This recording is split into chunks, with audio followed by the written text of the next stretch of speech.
Hello, heathens, and welcome to Spinning the Wheel podcast, wherein we discuss fucking everything, right? We talk about all of it in this podcast. And this week, we're going to talk about it very, very quickly. If you need a long podcast, go back and listen to last week. It's literally an hour and 45 minutes. 41? Whatever. It's a lot. We're going to do it a little bit shorter and quicker this week. In this episode of this podcast series thing that we are doing, the experiment, the audio experiment that is Spinning the Wheel podcast, we are discussing Lughnasadh season transitioning into Mabon season, waxing half moon in Sagittarius, lunar week 30. Let's get into it. All right, my pagans, heathens, witches, polytheists, and those who love us. Let's get into this. What are we doing? Or what have we been doing in Lughnasadh season? Well, we've been traveling through the season of Lughnasadh, also pronounced Lughnasadh, also pronounced Lammas. And we have been working with ideas and processes and internal and external situations that emphasize power, maturation, leadership, and production. We have perhaps gone through some harrowing experiences. And, let's be real, 2021 has kind of asked this work of us all year long, right? But in this portion of the wheel, we're really being asked to come into being present with these states in ourself. It's not just a matter of, yes, I'm the head of the household, but this is my season to really consider that for myself. What does that mean? And what do all these processes look like for me? What has been the effect of this? That kind of stuff. And our global themes have been very similar: authority, wisdom, fruition, and ancestor work, right? Kind of looking at what we are producing, looking at the abundance and the power that we're able to summon in our life to whatever extent, the responsibilities that we have around that, the maturation that is called for or demanded by the situation to handle this stuff, that kind of stuff, right? That's what we've been working on, working with, and working through in this portion of the wheel. Now, what's interesting to me is as we leave Lughnasadh season, we have a real big transition that we're going through. When we step out of Litha season, which is summer solstice, and into Lughnasadh or Lughnasadh, we're still in summer. Right? So we're shifting from one kind of summer vibes to another kind of summer vibes. But when we leave Lughnasadh season and we move into Mabon, we're shifting from summer into fall.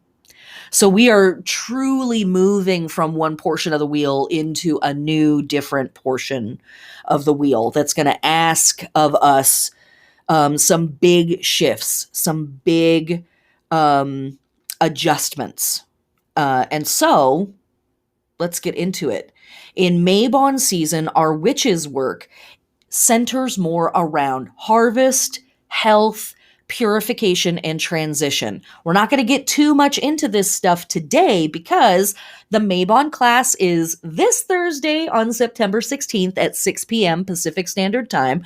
Please join me on YouTube, Megan Angus YouTube, for a free 2-hour live stream about this upcoming Sabbath, wherein we will really explore what these themes mean for us. But to kind of give us a little preamble, right? Harvest, health, purification, and transition. And when we look at our global themes for this time of year, it is abundance, healing, more ocean worship, and more ancestor worship. Or we could even say the ancestor worship continues to move through from Lughnasadh to Mabon.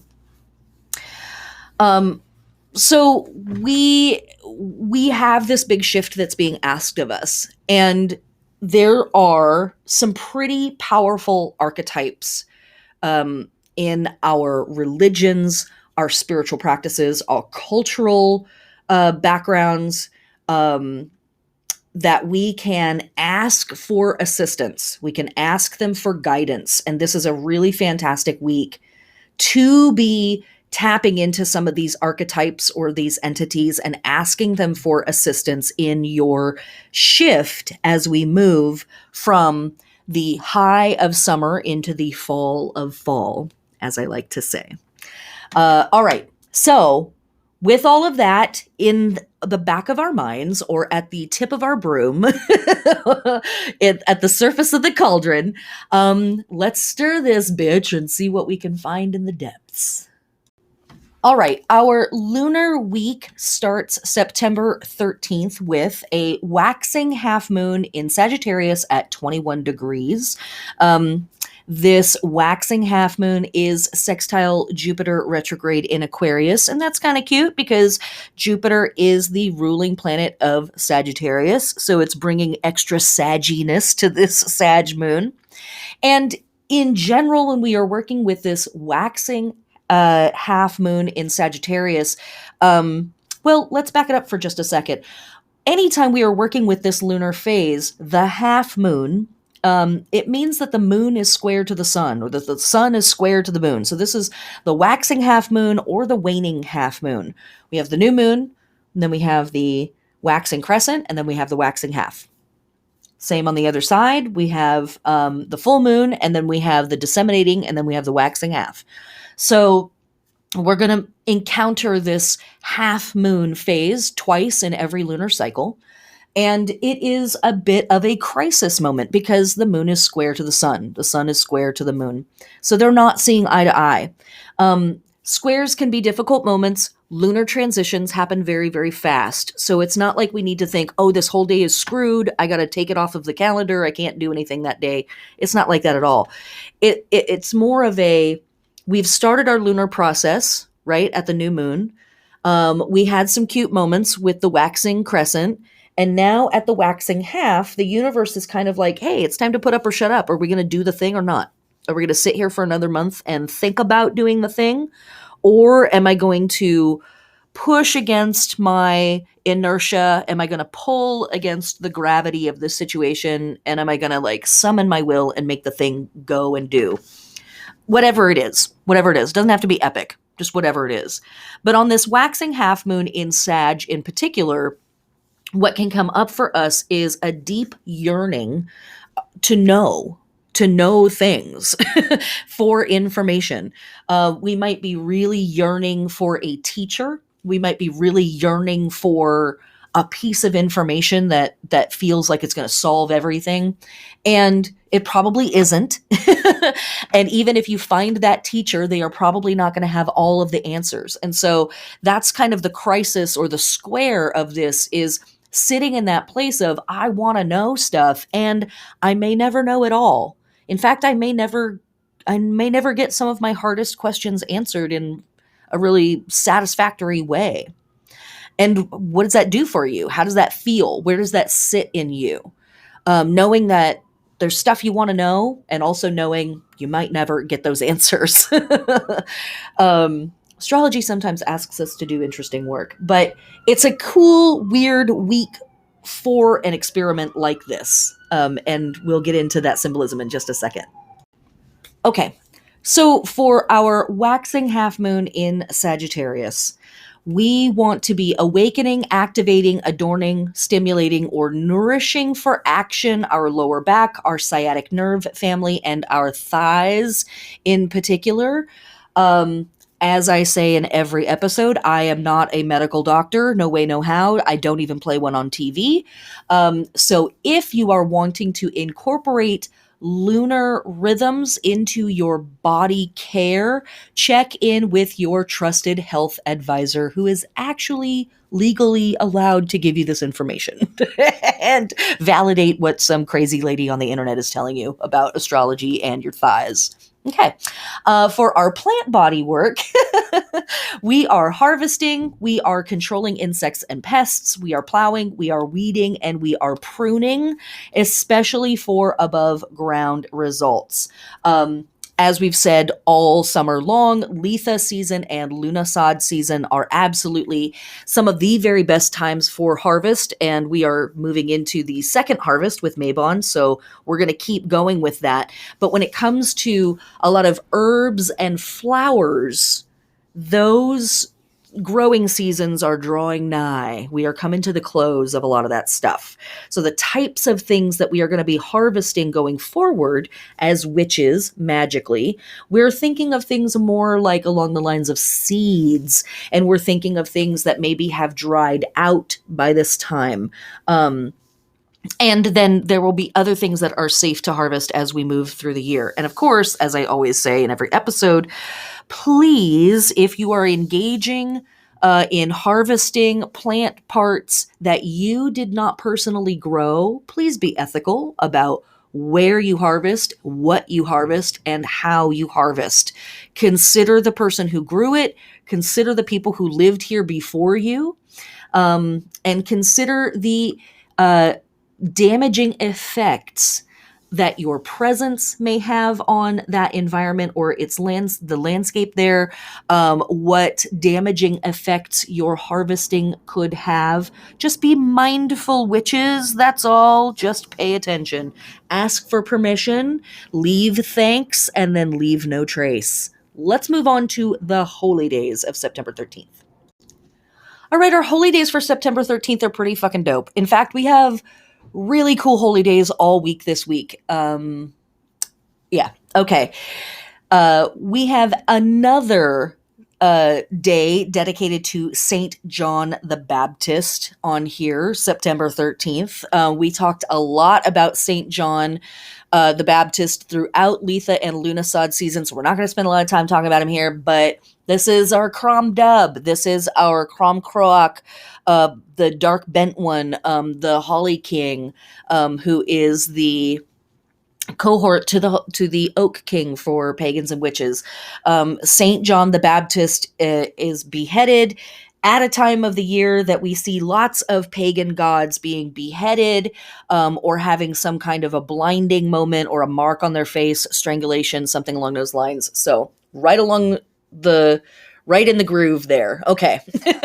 Also happening on this day, we have the ancient Greek holiday of Nemesia.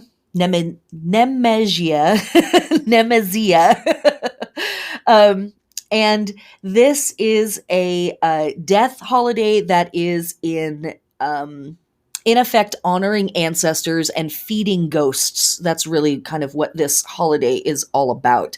And also on this day, we have a collection of festivals that all come together under a few different names. This is the ceremony of lighting the fire / All Souls Day / Day of Nephthys from our ancient Egyptian ancestors. And this holiday really gives us a big clue about what we are doing this week. Out of these 3 holidays, this is the one I'm going to spend a little time with. So, we have the ceremony of lighting the fire. This is something that we see throughout the Mediterranean area, Northern Africa, up into India and Central Europe, and like really kind of all across this major swath of the planet. Here at fall, coming into fall season and throughout fall season, we will see dozens and dozens and dozens of lamp lighting, torch lighting, fire lighting ceremonies where lamps and torches and fires are lit, and there are torch processions and lantern processions. We see it throughout the ancient world, and we see it lots and lots in the modern world as well. So pretty cool there. All Souls Day, we've heard this phrase before lots of times. Generally a phrase that we talk about more with holidays like Dias de la Muerte and All Souls Days from Catholic, which is November 1st. We think of this holiday as being more tied to the October 31st Samhain or Samhain holiday. But we know that ancestor worship days and ancestor veneration days do take place throughout the year. So that brings us to the third name for this holiday, which is the Day of Nephthys. And this is the place where we actually can get some really cool information. So, Nephthys is the sister of Isis, and the two of them, when we see them together in Egyptian iconography, we know that they're doing funerary work. Nephthys is the goddess who helps Isis find all of the pieces of Osiris and put him back together, and basically hold a funeral for Osiris. She helps to oversee that whole process. So Nephthys is this goddess that is considered a funerary goddess, but that is just scratching the surface. Her name means Lady of the Temple, but really it kind of means Lady of the Gateway. And a lot of archaeologists believe that the word that we have, Nephthys, for her name is really just an epithet, that she probably had another name that perhaps has been lost to time. And that she was referred to as Lady of the Temple, meaning that temple in that location that she was worshipped at there. But she might have been called other things in other places. So what is this temple? What is the gig here? Well, she literally represents a gateway. And so does Isis. And the two of them basically are like these two pillars on either side of our life. Isis is the gateway of life. She literally represents the goddess as the life force that produces us, that brings us into being. And then Nephthys is on the other side of us, and she is the gateway of death. And she is the goddess that personifies the experience of us passing through that gateway and out of this physical existence into whatever happens next. And the Greeks had plenty of writing about whatever it is that happens next. There's a lot there to study if that's something that interests you. So this is a really powerful image in and of itself, right? To consider having these great goddesses as gateways on either side of our life. We have a goddess on one side who is ushering us into existence, and then we have a goddess on the other side that is helping to usher us out of existence into whatever happens next. And where do we have this holy day for this goddess? Right here at fall equinox, the very end of Lughnasadh, the very beginning of Mabon season, as we step through the threshold, through the gateway into the dark half of the year. The more I read about Nephthys, the more excited I got. It's a goddess that I'm somewhat familiar with, but when I do these podcasts, I go back and really try to pull as much information and symbolism as I can, because that's where you start to find the connections, is in the little granular details. Hello, Virgo moon. And so she really stood out and was like, girl, come over here. Let me tell you some stories. And I was like, oh my God, I'm going to hang out with Nephthys. She's so cool. Wait, I'm dying. Yeah, it's fine. So for me, this goddess really encapsulates a lot of our symbolism of this last week of Lughnasadh season. We are approaching the gate of death. We are approaching the gate of the dark half of the year. And if you think back a few weeks ago, where we talked about the Greek goddess Cardia, aka Karna, the bean goddess, who was the goddess of hinges, right? And goddess of doorways and like the swinging between the seasons. Here we have another gateway goddess helping us leave one place and enter into another place. Oh, I love it. It's so good. There's a fantastic Wikipedia page on the goddess Nephthys. Encyclopedia Britannica, I think, also has a really incredible page on her. There's a lot of information in the world about this goddess. If she intrigues you, I highly recommend going to hang out with her, because, she's just issuing or, ushering you into the dark half of the year. Not a big deal, just that. It's fine. All right, let's move on to the rest of the week. All right, September 14th, the moon enters Capricorn. And when we are working with our waxing half moon in Capricorn. We are still dealing with a little bit of that sun moon crisis friction moment.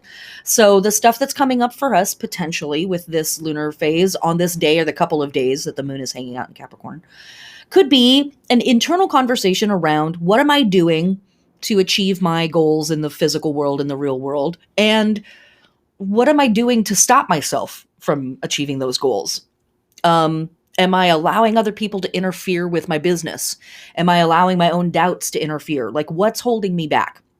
Now, again, we don't want to engage in any kind of victim blaming. We don't want to engage in any kind of internal, all I have to do is magic hard enough or work hard enough and it'll all fall into place, because we know that we're living in a context where lots of stuff is set up against us, right? Especially if you are a person of color, especially if you are queer, especially if you're trans and you're not passing, especially, right? Especially if you're differently abled.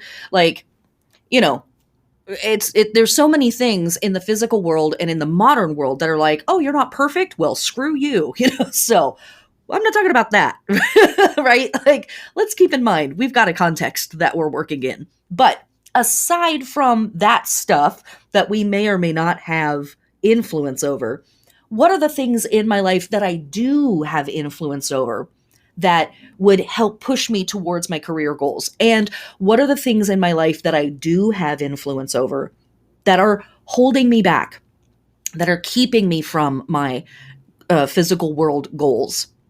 It's just a moon to have that conversation with yourself.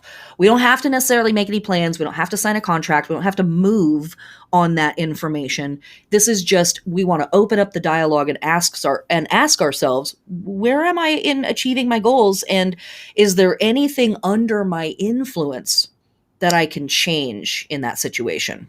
Okay. When we are working with our waxing half moon in Capricorn, we are, for the lunar body, awakening, adorning, activating, nourishing, and stimulating for action the bones, the skin, and the hair. This is a fantastic time to do any kind of like delicious skin treatments, delicious hair treatments, delicious nail treatments, like anything along those lines. We love. For our plant body work that we are doing, we are building fences, we are fixing fences, we are working on the structures of our plant world stuff. We're doing repairs, or perhaps if we are just, hanging out in a little apartment with our small little plant collection on the windowsill, no problem here. It's a great day to take everything down, clean it, dust it, and put it all back. It's a great day to reorganize for stability or support. Is this plant stand strong enough to hold my plant? Is it time to replace it with a better plant stand? That kind of stuff is what we're doing today. Is this plant busting out of this pot? Maybe it's time for me to figure out what the next stronger pot is going to be that's appropriate for this plant. It's that kind of stuff that we're doing. Very briefly, let me also talk about the astrology of September 14th. We have the two major things that are happening this day. They're not epic, but it's a thing, One, we have Sun in Virgo oppose Neptune retrograde in Pisces at 21 degrees. The sun in this combo has a little oomph here because it's in Virgo, it's in the earth sign. Moon is in Capricorn, also an earth sign. So the earth sign is kind of ganging up on the water situation with Pisces. And this is going to be a relatively fast transit. It lasts for a day or so. And it really can bring about heightened levels of confusion and heightened levels of sensitivities. So this is a great day to not sign a contract. It's a great day to not come to a final conclusion on a thing, but it's a fantastic day for feeling into a situation or feeling into a relationship to kind of get a deeper sense of what is going on here. Can I get more information through my emotions, through my intuition, that kind of stuff. But when we gather information through our emotions and through our intuition, it can be confusing to our logical brain sometimes. It's like, okay, you've given me a big old plate full of symbols and vague gestures, and I don't really know what's going on here. So that's why we don't want to like commit to anything, right? We don't want to sign a contract or like, I declare blah, blah, blah is true or false, because we kind of don't know. But we do want to, in any way that's possible for us, give ourselves room to be more feely about things, but also understanding that we could get a little more easily confused on this day. So just proceed with caution. The other thing that is happening astrologically on this day is Mars, the planet Mars, enters the sign of Libra. All right, does Mars love being in Libra? It's not the worst place. It's also not the best place. Why? Because Libra, Libra-ishness, loves to be very demure about things, very diplomatic. Libra wants to achieve its goals through style and through panache and through, gentle coaxing, right? And Mars is like, I want what I want, and I want it right frickin' now, and I'm going to demand it. I'm going to say it directly. I want to be very direct. I want a process that has 3 steps, and 2 of them could be cut out. Like, Mars is very, very direct, says what it means, doesn't sugarcoat. And Libra is sugar-coated. Like, that's what Libra does, right? So where can this be rad is that suddenly when we are driving towards the things that we want, while Mars is hanging out in Libra, we might be adding a lot of style to our pitches. We might be dressing up a little bit more, or using fancier words, or looking for a fancier setting to go about achieving our goals and, the actions that Mars is wanting to take. Where this might get a little funky is it can come across passive aggressive. It can come across as like, I really want this, but I'm not going to be direct about it because, So just witness yourself over this next month or so that Mars is hanging out in Libra, and be really honest with yourself. Am I being passive aggressive right now, or am I being cute? And is that like, relative to the situation or what? All right. That's enough of that. Let's get into the holy days for September 14th. Okay, September 14th, we have the heliacal rising of the fixed star Denebola or Denebola. This is one of the Bahrainian fixed stars, so one of the like super fancy ones. We're not actually going to spend time talking about it. Go check it out. There's a lot of literature online about this fixed star. It is traditionally found in the constellation of Leo. So yeah, here we are in tropical astrology in the last week of Virgo, and we are still dealing with stars from the Leo constellation, because that's how this stuff works. Okay. The holy days that we have for September 14th, we're going to skip through very quickly and focus on one. One, we have the second Rood Mass from the Catholics. This is part of a big old complex of various holidays and festivals and holy days and feast days that occur in the Catholic calendar that are all dedicated to the fanciness of the cross. The cross, you guys, the cross. Also on this day, we have from our Greek ancestors, Artemis Agroterra. So what happened on that day? People would go out and worship the woods, the forests, basically, of Artemis, or her groves, her magical trees. Is that just a coincidence, or is that yet again Catholics being like, don't worship the woods, worship this wood? Yeah, okay. Also on this day, we have Radha Ashtami, which is from our Hindu friends. This is commemorating the birth anniversary of the goddess Radha, who is the consort of the god Krishna. She is also literally seen as the female aspect, or the other side of Krishna. It's one of my favorite things about the way that Hindu gods and goddesses are envisioned or imagined, is that they're not actually separate from each other. They are various versions of each other, meaning all of the Hindu deities in a way are polygendered. Fucking love it. She is also thought of as an avatar of the goddess Lakshmi, and she is dedicated to love, tenderness, compassion, and devotion. But the holiday that I really want to talk about is the pilgrimage of the Black Madonna. This runs from September 14th to September 20th. This particular pilgrimage is in Switzerland, but these pilgrimages of the Black Madonna, the veneration of the Black Madonna, happens all over Southern and Central Europe. They are everywhere.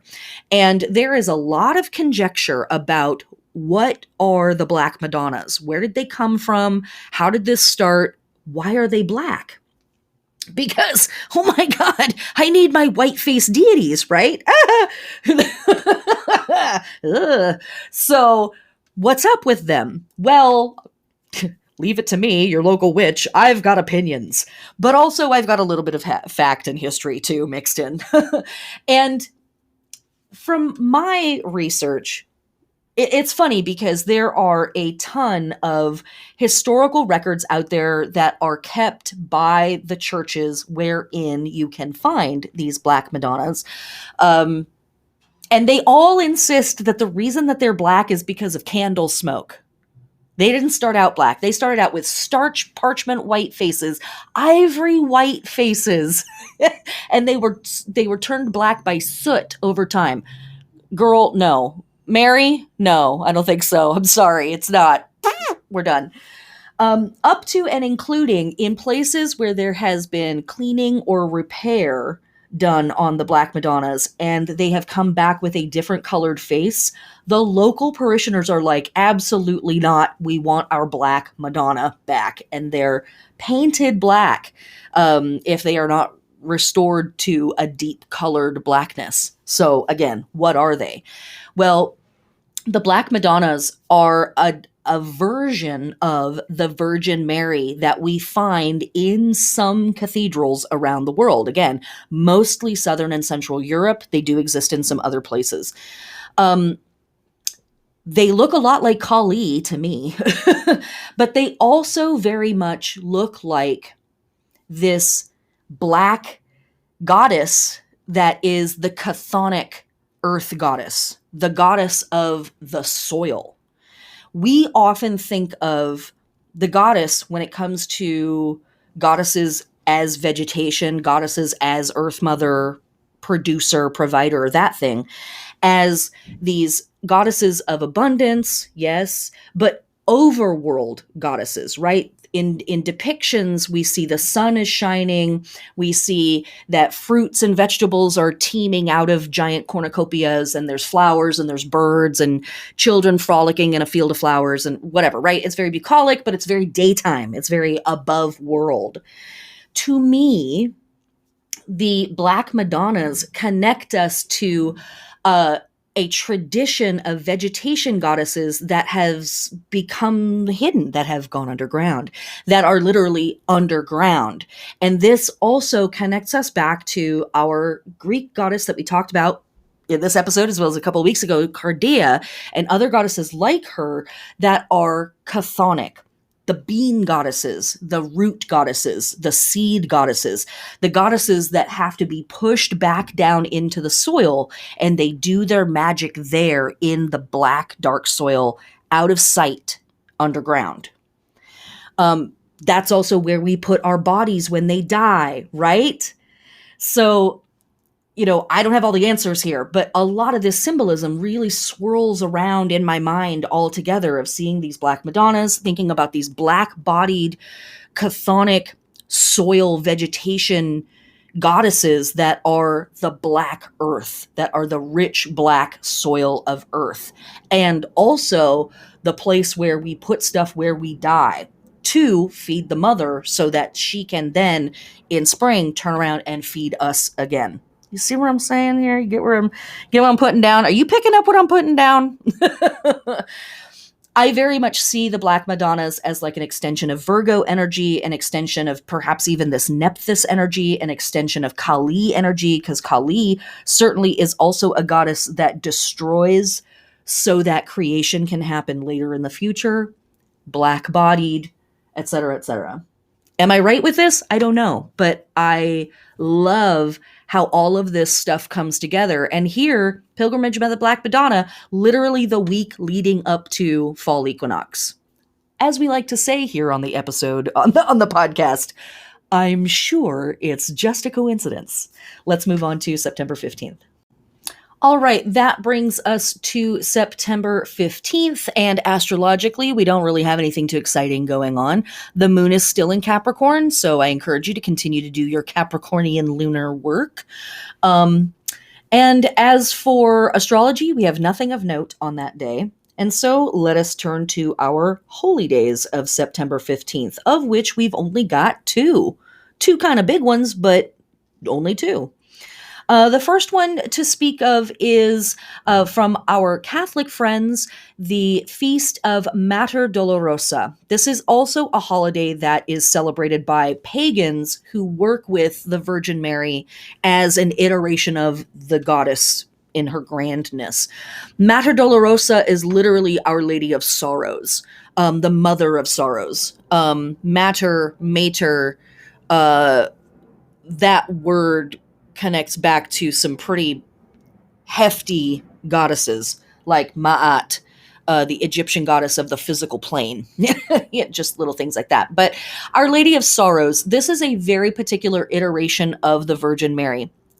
Another tangent. This is an interesting thing that Catholics over time have done with the Virgin Mary. She started out as just Jesus's mom, NBD, right? And then they were like, oh, we probably should make her more fancy than that because people are really into the goddess. Think we could just like transfer that worship over to her? Let's try. And so they did.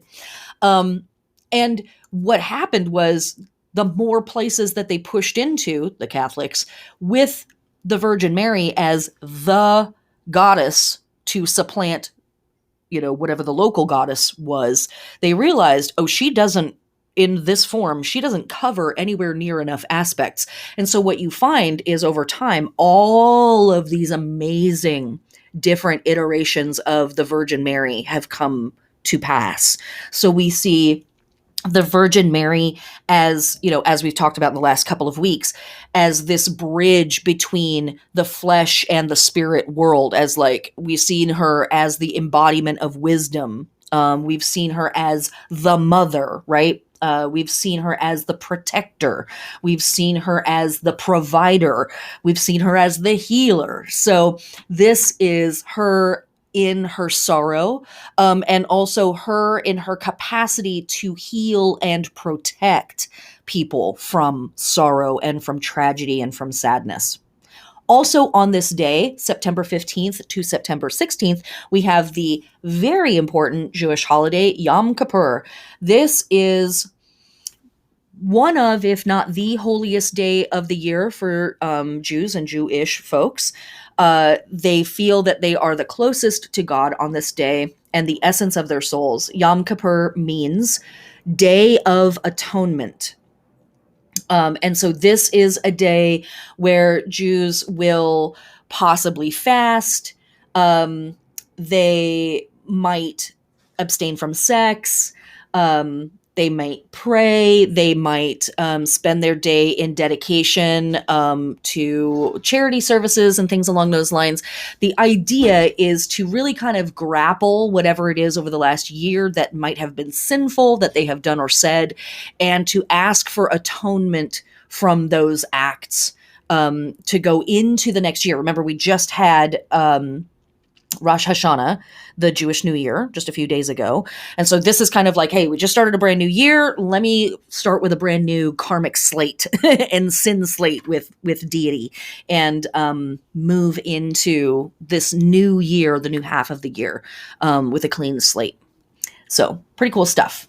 Okay, let's move on to September 16th. All right, September 16th, the moon enters the sign Aquarius. And when we are working with this waxing half moon phase in Aquarius, this is one of the best lunar phases for activism work. Let's go, team. This might be a day where the bullshit of society and the the liberal construct, right? Might really be in your face with its flaws and its BS, and all of the parts that are not working, all of the parts that are like a facade or a sham. That stuff might just be really coming into focus for you on this day in particular. And so it is a fantastic time to put your money where your mouth is, but literally, not just donating to charitable causes, which is great, but participating in mutual aid, which is the true paradigm buster, where we recognize that we need help and we recognize that we have the capacity to help somebody else, and we allow the exchange to happen, thereby breaking the curse of capitalism, all in a day's witch's work, right? No big deal. When we are working with this moon in Aquarius, yes, we want to engage in activism. Yes, we want to engage in mutual aid. Yes, we want to strengthen and fortify the world that we are trying to build and let go of the world that is trying to kill us. But also be aware that tempers can run high on a day like this. And we've just had Mars move into Libra, so we do not need to be BSing each other with, oh no, I'm fine, this is fine, when we're not fine. That just builds resentment. And that's not how we go forward. We want to be authentic in our experiences and honest with our people and ourselves, but also we don't want to pop off, right? We don't want to blow up, right?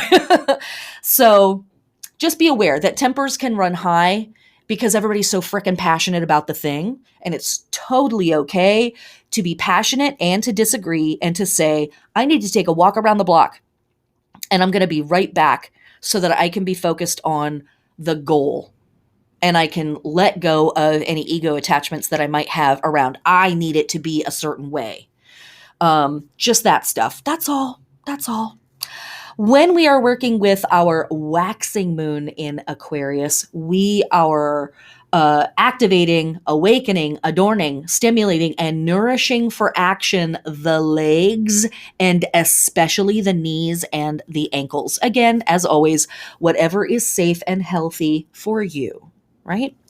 And when we are doing our lunar plant body work in our waxing Aquarius phase, we are harvesting and we are focusing on pest control, plowing, weeding, all for above ground results. As we've said, again, all season long, still in a great place for doing harvesting. We're still in that moment, but a lot of our most delicate herbs and flowers have probably dried up by now, and so it is a fantastic time to collect seeds. Ethically, right? Okay.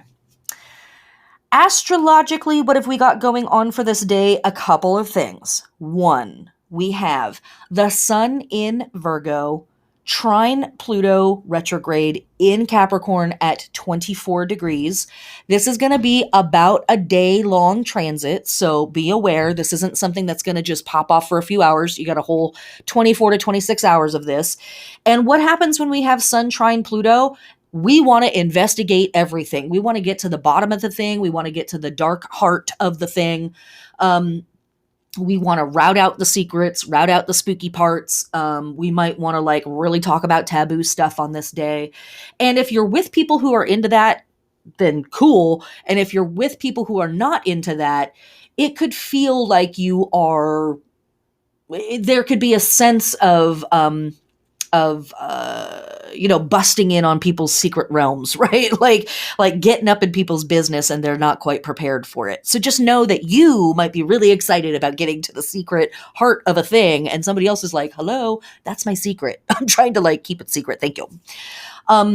We may also find this transit manifesting as us forcefully expressing ourselves. And now remember, we have our moon in Aquarius. What did we just say about that? We're very passionate about doing the thing, but we might get a little extra passionate and ready to pop off and argue with people about stuff. And here we have Sun and Pluto trining that are yeah, argue, be forceful in your expression.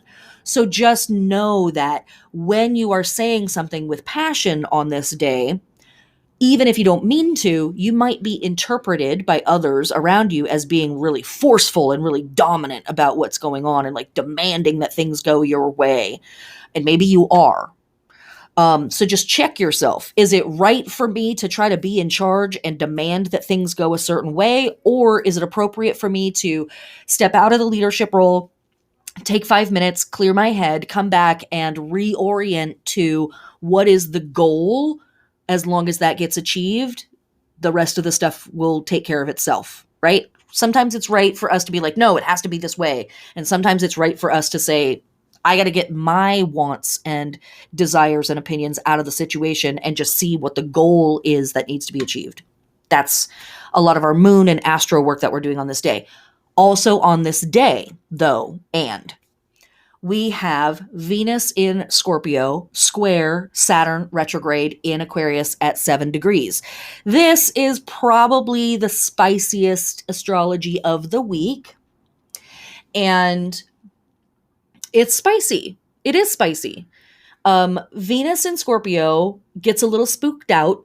And anytime Venus has to hang out with Saturn, Venus is not super duper stoked on that. So this is a day that could manifest as finding it difficult to relate to others, right? So I've just said all this stuff about, hey, it's a great day for relating to others. And here's Venus saying, like, it's not actually a great day for relating to others. So again, sometimes we don't have the choice, right? We have to go to work. We have to go to school. We have to deal with our family. We have to deal with our neighbors. We have to deal with the cashier at the grocery store. We have to deal with traffic. We got to deal with that stuff. We can't avoid it all the time. So we want to know, what are the seas like out there? Are they choppy or are they smooth? They're a little choppy here. Okay. So this could manifest as a difficulty in relating to others. You might feel really cool and super reserved, even towards folks that you love and naturally express your love for. How is this day powerful and potent? It can be a fantastic day for reevaluating what you are getting out of your relationships and what you are putting into them. That can be a really funky place too, right? Because all of a sudden it's like, is this just an exchange-based relationship? Like, what's going on here? You might really have a strong awareness of yourself as an independent or even an isolated human being. There might be a lot of feelings of like, no one can ever really know me. No one can ever really know what I feel or feel what I feel. And so that can generate vibes of loneliness and feeling very alone. It might be depressive, so if you need to reach out to a friend on this day to just remind yourself, I have friends, I am loved, absolutely do so. If it's healthy for you to sit in this for a moment, use this as an opportunity for radical reappraisal of your life and a sober consideration of yourself as a human being relating to other human beings. AKA, if you're experiencing this, they probably are too, right? If you have things that scare you, people in your world probably have stuff that scares them as well. That's where this can be really, really potent, is like, oh, right, we're all in this together. I, in this moment, am feeling very alone in realizing that nobody is going to have the trip that I have, but we are all on a trip. And our moon in Aquarius very much supports that idea of we are all individuals, but we are all collectively here together doing it our individual way. But we are collectively all here together doing it with each other. So this is a great day for, separating yourself from the illusions of your relationship. You don't want to fall to fears around this, right? Or thinking that people are worse than they are, or thinking that you are worse than you are. We don't want to hold people to like super rigorous and rigid standards. That's not what's up. You are only human. Your loved ones are human. And so this is a really fantastic astrological symbol for getting right and real and comfortable with all of that stuff. It's a fantastic time for self-reflection and introspection. And what you learn on this day, if you really lean in on it and allow yourself to experience this transit in whatever way is safe and healthy for you, it might improve your relationships when the transit is over. Like coming to this new level of realism about yourself and what you need and what you are and what you're experiencing, as well as the other people around you, might really add some depth and some loving understanding to otherwise complicated situations in the future. Okay, let's briefly talk about the holy days of September 16th.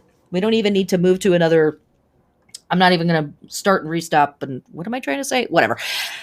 September 16th through 22nd is Bisexual Awareness Week. Ding, ding, ding. Hi, hello. I'm here and I'm queer. And you probably already knew that.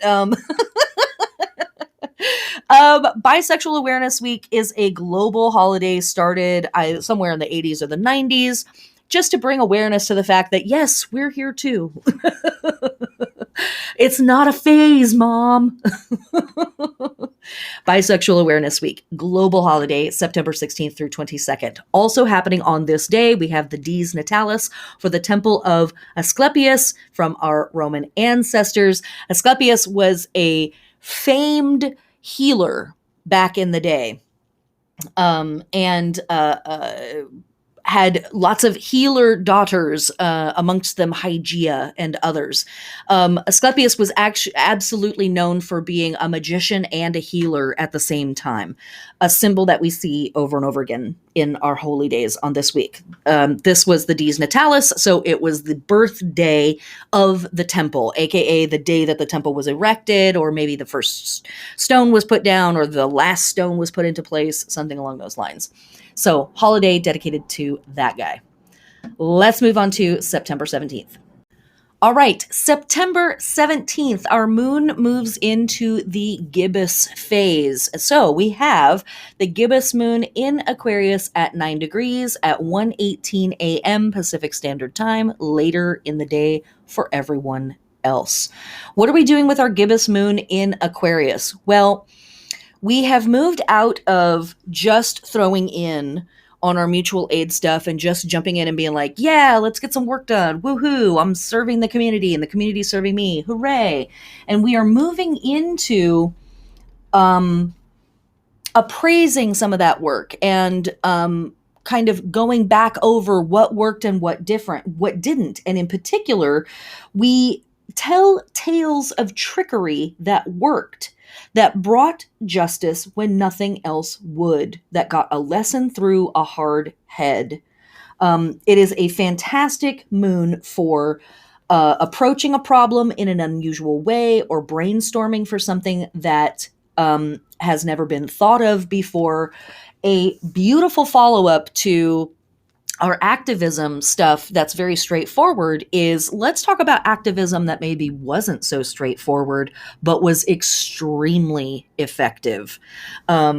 Very deep, heavy, beautiful trickster vibes with this. And we love that because, you know, the trickster connects us to the magician and Hermes and Mercury. And that is our ruling planet of Virgo. And here we are in these last few days of Virgo. So really cool connection there.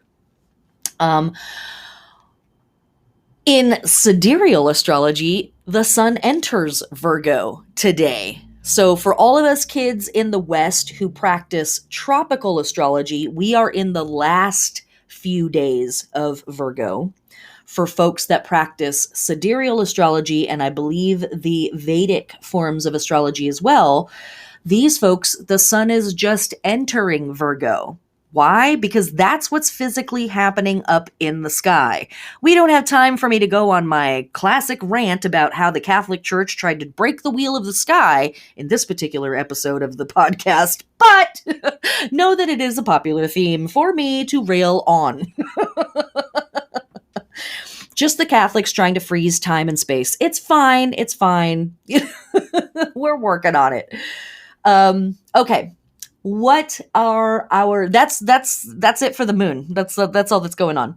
We already talked about what we were working on with Aquarius stuff, with our plant body and with our lunar body. That's our astrology, the sun entering Virgo, in sidereal astrology. So let us look at the holy days for September 17th. We have Vishwakarma Puja from our Hindu friends. This Jayanti is a day of celebration for Vishwakarma, a Hindu god a divine architect. And I think that this is a cool deity to pop up with all of our other wisdom deities that we have been working with over the last month and will continue to work with over the next several weeks. Also, on this day, we have the holy day of Saint Sophia, as honored by the Byzantine Church. So, a ways back. We already talked about the Holy Day of Sophia last week, and I think the week before, as recognized by the Orthodox Catholic Church and the regular old Catholic Church. Saint Sophia is the embodiment of wisdom. She is the bridge between the spirit world and the flesh world. She is the thing that makes the idea manifest. And so here in the Byzantine Church, their holy day is even closer to the fall equinox.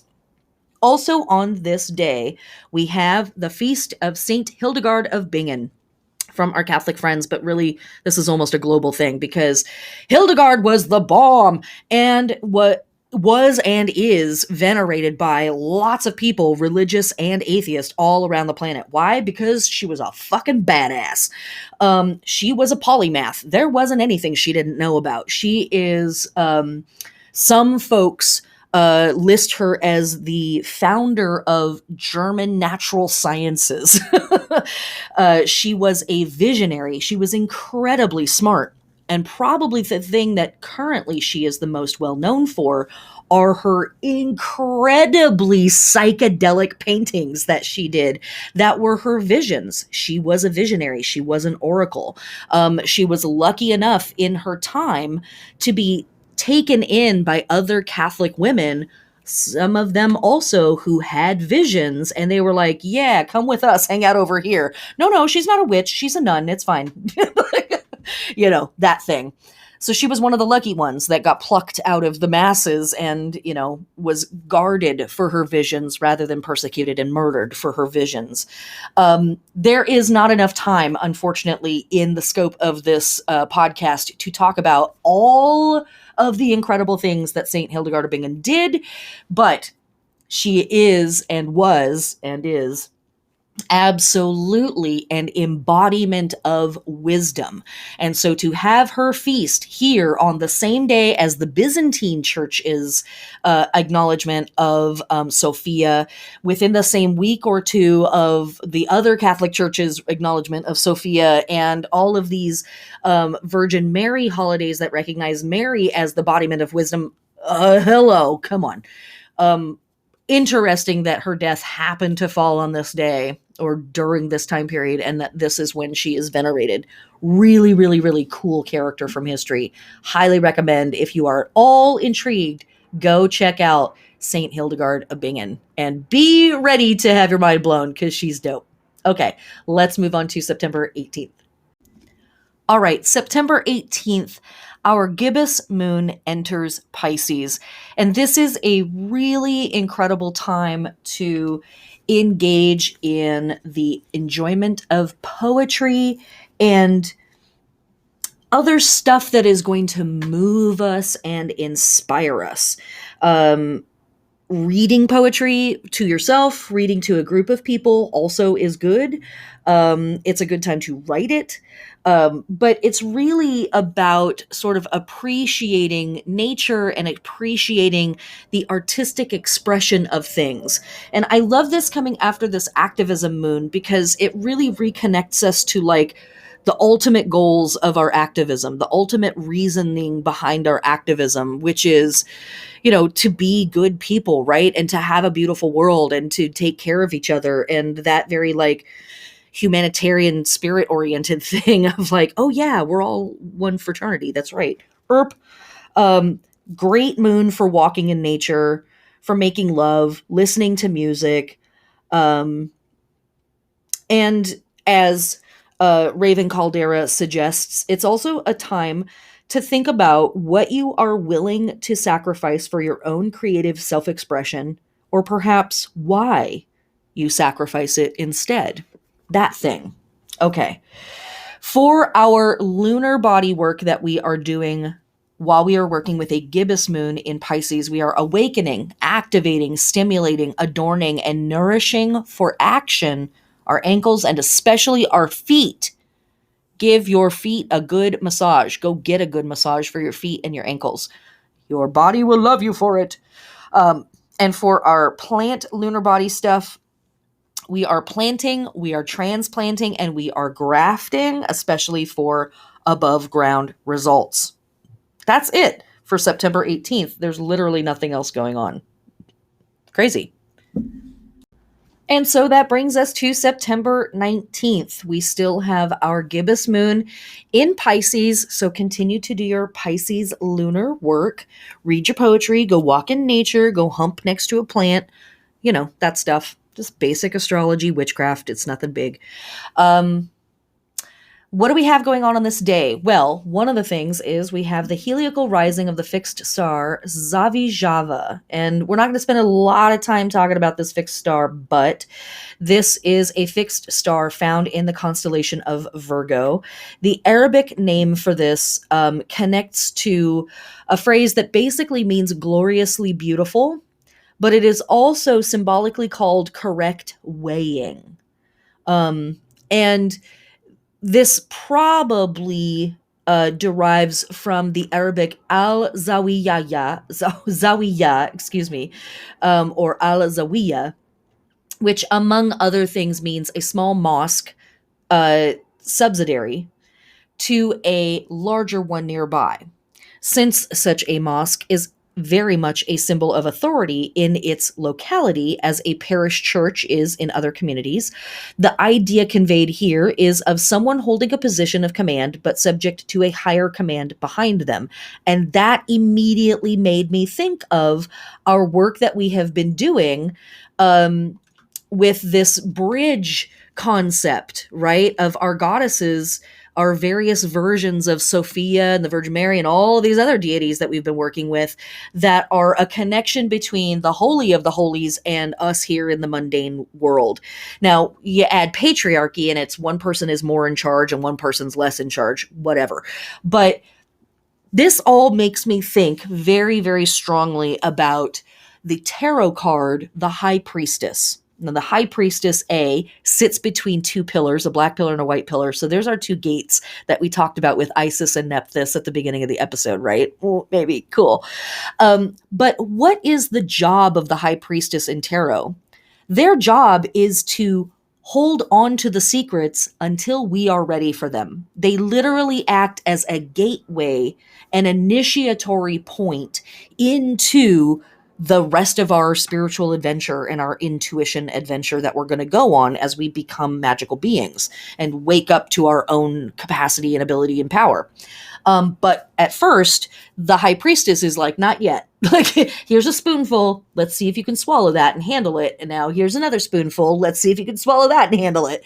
So she dispenses, right? She stands in between. She is the bridge, kind of keeping us away from information and experiences that are going to be so powerful that they blow us out. They're like too much for us to handle.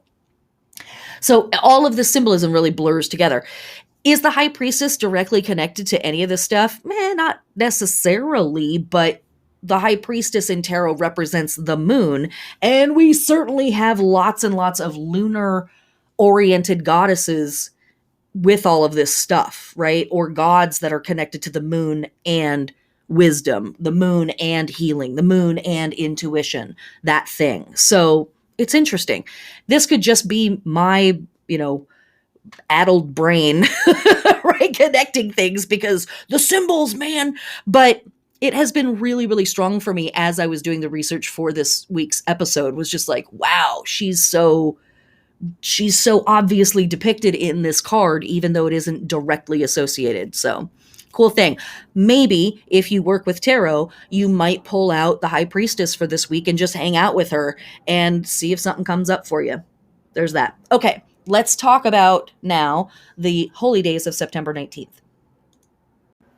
Okay, holy days for September 19th. From our Greek ancestors, we have Demokratia, which is exactly what it sounds like. It is a celebration of the spirit of democracy. If you sear Let me know, because living in America, we have yet to actually encounter this idea. Okay, moving on. Also on this day, we have Anant Chaturdash from our Hindu friends. This is a women's purification festival. Yes, right here in the midst of the season of Virgo, with all of this emphasis on our holy feminine mysteries and holy feminine divines, as the goddess is about to have, well, her water has been bursting, right? That's our monsoon and storm season and hurricane season that we've been experiencing. That's the water breaking. She's about to give birth. She's in labor. She's about to give birth. So we have this beautiful women's purification festival happening at this time. But the two holidays that I want to focus on are, one, the Feast of Thoth is happening today. Now, we talked a lot about Thoth last week, I believe it was, for the Egyptian New Year, Coptic New Year, which kicks off with the first month of Thoth, named after this Egyptian god. This god is a correlative to Hermes, to Mercury, who are Mercury, of course, the ruling planet of the sign Virgo. Thoth is a lunar deity who also very much oversees the transition of souls from the light into the dark or into the lands of the dead. He is a scribe. He is the originator of thought and idea and speech and communication and writing and all of that great stuff. So go back and listen to last week's episode if you want to learn more about Thoth. But today is a pagan and Egyptian day dedicated to this deity. Also on this day, we have the day of Gula. Gula is a Babylonian deity. And let me pull up my notes here just momentarily. This goddess, this is from worldhistory.org. Goddess bless the nonprofit websites out there willing to share their information. This goddess was also known as Ninkarak. This is the Babylonian goddess of healing and the patroness of doctors, healing arts, and medical practices. She is first attested to in the Ur period, running from approximately 2000 BCE to 1700 BCE, where she is referenced as a great goddess of health and well-being. So, stretching all the way back to the Babylonians, we have a goddess / an archetype connected to this time period that is both a healer and a wizard. Basically, she really kind of embodies the idea of the magic that was healing and the science that was healing, and how the magic and the science kind of blurred together. Now, let's bring this back to one of our symbols that we've been working with for the entirety of Virgo season, the hermit, living in the cave, interacting with the serpents, the characters that we see, like Hermes carrying the caduceus, the wand with the serpents on it. Why are we going off on serpents? Because serpent is a big deal at this time, but serpents are absolutely a symbol of the goddess. They're a symbol of poison and medicine being sometimes the same thing, etc., etc., etc. Also, there's lots of serpents on lots of different hermit cards. That's been some of your homework for the last month is why? Why is that?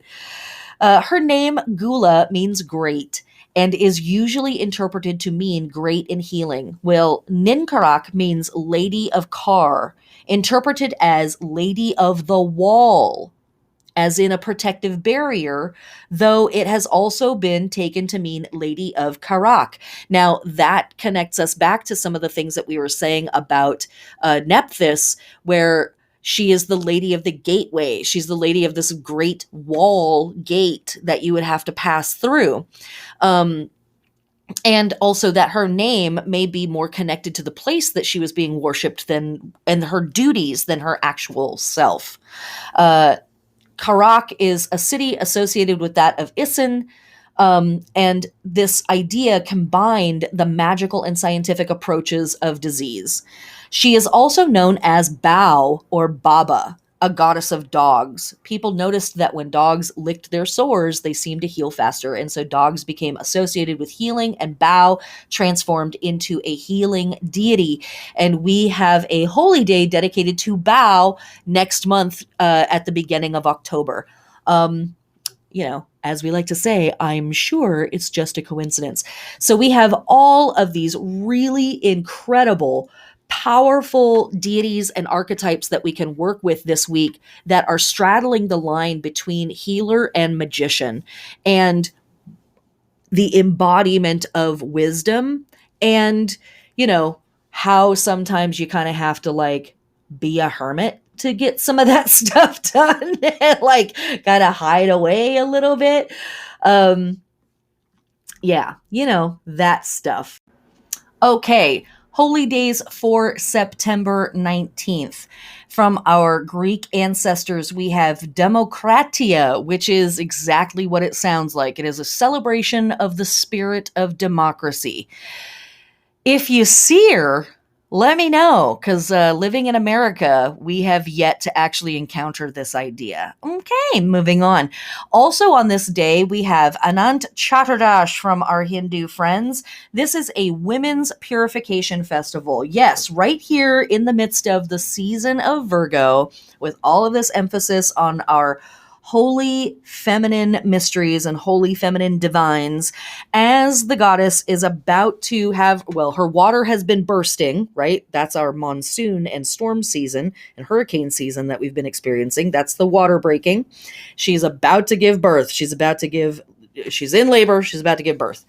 So we have this beautiful women's purification festival happening at this time. But the two holidays that I want to focus on are, one, the Feast of Thoth is happening today. Now, we talked a lot about Thoth last week, I believe it was, for the Egyptian New Year, Coptic New Year, which kicks off with the first month of Thoth, named after this Egyptian god. This god is a correlative to Hermes, to Mercury, who are the, Mercury, of course, the ruling planet of the sign Virgo. Thoth is a lunar deity who also very much oversees the transition of souls from the light into the dark or into the lands of the dead. He is a scribe. He is the originator of thought and idea and speech and communication and writing and all of that great stuff. So go back and listen to last week's episode if you want to learn more about Thoth. But today is a pagan and Egyptian day dedicated to this deity. Also on this day, we have the day of Gula. Gula is a Babylonian deity. And let me pull up my notes here just momentarily. This goddess, this is from worldhistory.org. Goddess bless the nonprofit websites out there willing to share their information. This goddess was also known as Ninkarak. This is the Babylonian goddess of healing and the patroness of doctors, healing arts, and medical practices. She is first attested to in the Ur period, running from approximately 2000 BCE to 1700 BCE, where she is referenced as a great goddess of health and well-being. So, stretching all the way back to the Babylonians, we have a goddess / an archetype connected to this time period that is both a healer and a wizard. Basically, she really kind of embodies the idea of the magic that was healing and the science that was healing, and how the magic and the science kind of blurred together. Now, let's bring this back to one of our symbols that we've been working with for the entirety of Virgo season, the hermit, living in the cave, interacting with the serpents, the characters that we see, like Hermes carrying the caduceus, the wand with the serpents on it. Why are we going off on serpents? Because serpent is a big deal at this time, but serpents are absolutely a symbol of the goddess. They're a symbol of poison and medicine being sometimes the same thing, etc., etc., etc. Also, there's lots of serpents on lots of different hermit cards. And, that's been some of your homework for the last month is why? Why is that? Her name, Gula, means great and is usually interpreted to mean great in healing, while Ninkarak means Lady of Kar, interpreted as Lady of the Wall, as in a protective barrier, though it has also been taken to mean Lady of Karak. Now, that connects us back to some of the things that we were saying about Nephthys, where she is the lady of the gateway. She's the lady of this great wall gate that you would have to pass through. And also that her name may be more connected to the place that she was being worshipped and her duties than her actual self.